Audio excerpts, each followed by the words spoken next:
When you have multiple physical computers that you want to connect on the same network segment, what you would do is you would connect them using a physical device called a network switch. Okay, now some of the sophistication that goes into a switch is understanding that it's a layer 2 device in the OSI model, and it acts as a form of a network hub with a little bit of intelligence built into it. Well, in Hyper-V, we have what's called the virtual switch, which offers similar functionality as an actual hardware network switch. The Hyper-V virtual switch is a software implemented layer 2 network switch that is built into the Hyper-V role. So in order to take a look at this, I'm on my host here that I've already installed the Hyper-V role. We're looking at the server manager, so we're going to go up to the tools menu. And here in the menu, we'll select the Hyper-V manager. Here in the Hyper-V manager, we see that we have host 1 as a Hyper-V host that we're managing. If I right click on host 1, you'll see here that I have an option for the virtual switch manager. When I click on that, you'll see here that it shows me my virtual switches. Right now we have the option of creating a new virtual switch, which we'll get to in just a moment. And if I click below it, you'll see here that I do have one virtual switch that has already been created. Now, the reason that this switch has already been created is because when we first installed the role, right, the Hyper-V role, we had an option to actually create a switch for every physical network adapter that I have. Okay, so for the one actual network adapter that I have on this machine, it created, I'm going to show you over here where it selects on the right-hand side, it's an external network, right? It's connecting to the actual external connection from this machine. Now, to explain this a little further, let me come back up here to the new virtual network switch. And you'll see here that I have three options if I want to create a network switch. We have external, internal, or private. For external, it explains right down here, it says creates a virtual switch that binds to the physical network adapter of the host so that virtual machines can access a physical network. In other words, it's just what it sounds like. It allows a virtual machine to communicate outside of the host itself. The other two types of switches we have are internal and private, and they're very similar, but there is one difference. Internal creates a virtual switch that can be used only by the virtual machines that run on this physical computer. And then here's the difference.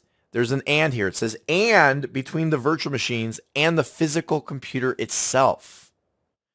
It does not provide connectivity to the physical network connection. So if we were to create an internal virtual switch, it means that the virtual machines that are connected to it can talk to each other and they can talk to the host, but no one else. Whereas private, like I said, it's pretty much the same thing.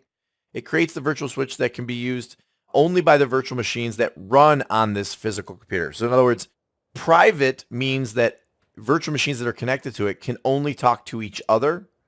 They can't even communicate with the host. That's the one difference between private and internal. But in both cases, they are not connected to the physical network adapter and therefore cannot communicate outside of the physical host itself.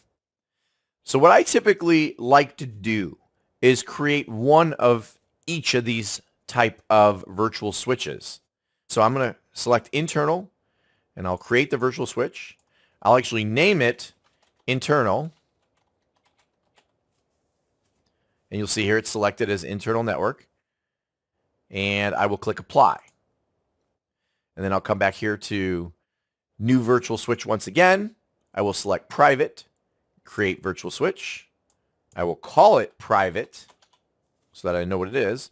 You'll see that it is selected for private network. And I'll click apply. So now I have three virtual switches. And one thing that I might do with the external one that was created, instead of giving a name that just has to do with the actual adapter itself, I might call it external, or I might call it internet. All right. So lots of times that's why you want the external, is so that you have actual internet access. And then in other cases, there may be multiple physical adapters, and then you would want to go ahead and give it the name of any particular adapter so that you would know how to recognize it when creating virtual machines and attaching to these particular adapters. So I'm going to go ahead and click apply. You'll see, by the way, there is one flaw with calling it internet. And that's why I wanted to leave this up here, just so you could see it. You have internet and internal, which is, they're very, very close, and it's a great way to make a mistake. So lots of times what I will do is this one, like I said, I'll actually call it external dash internet or something like that. Because then at least it really stands out and you know which one is which.